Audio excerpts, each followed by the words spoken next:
আছো এই গরমে? দেখো আমার চুলগুলোর কি অবস্থা দেখো। ওর জন্য একটু হেনা করব।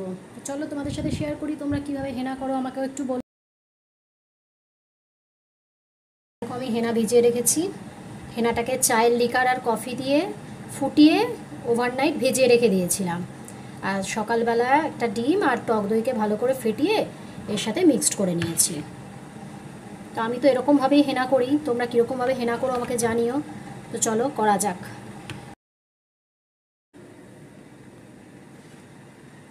একা একা কি আর এইসব হয়? কেউ একটু করে দিলে কত ভালো হতো, তাই না? আমি নিজে নিজে খুব একটা ভালো পারি না, কিন্তু তাও কিছু করার নেই। যেটুকু হয় অন্তত চুলটাকে তো বাঁচাতে হবে, তাই না বলো বন্ধুরা? যেভাবে পারি সেইভাবেই করছি।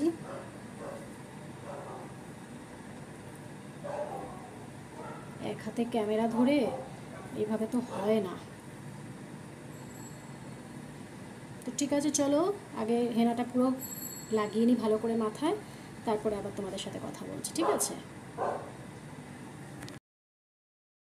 নিয়েছি, পুরো পাগলিদের মতন দেখতে লাগছে।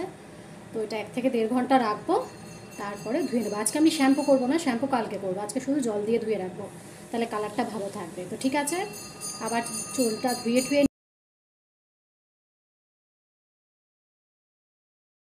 এরকম শুকিয়ে গেছে। এবারে আমি এটাকে জল দিয়ে ভালো করে ধুয়ে পরিষ্কার করে আসছি।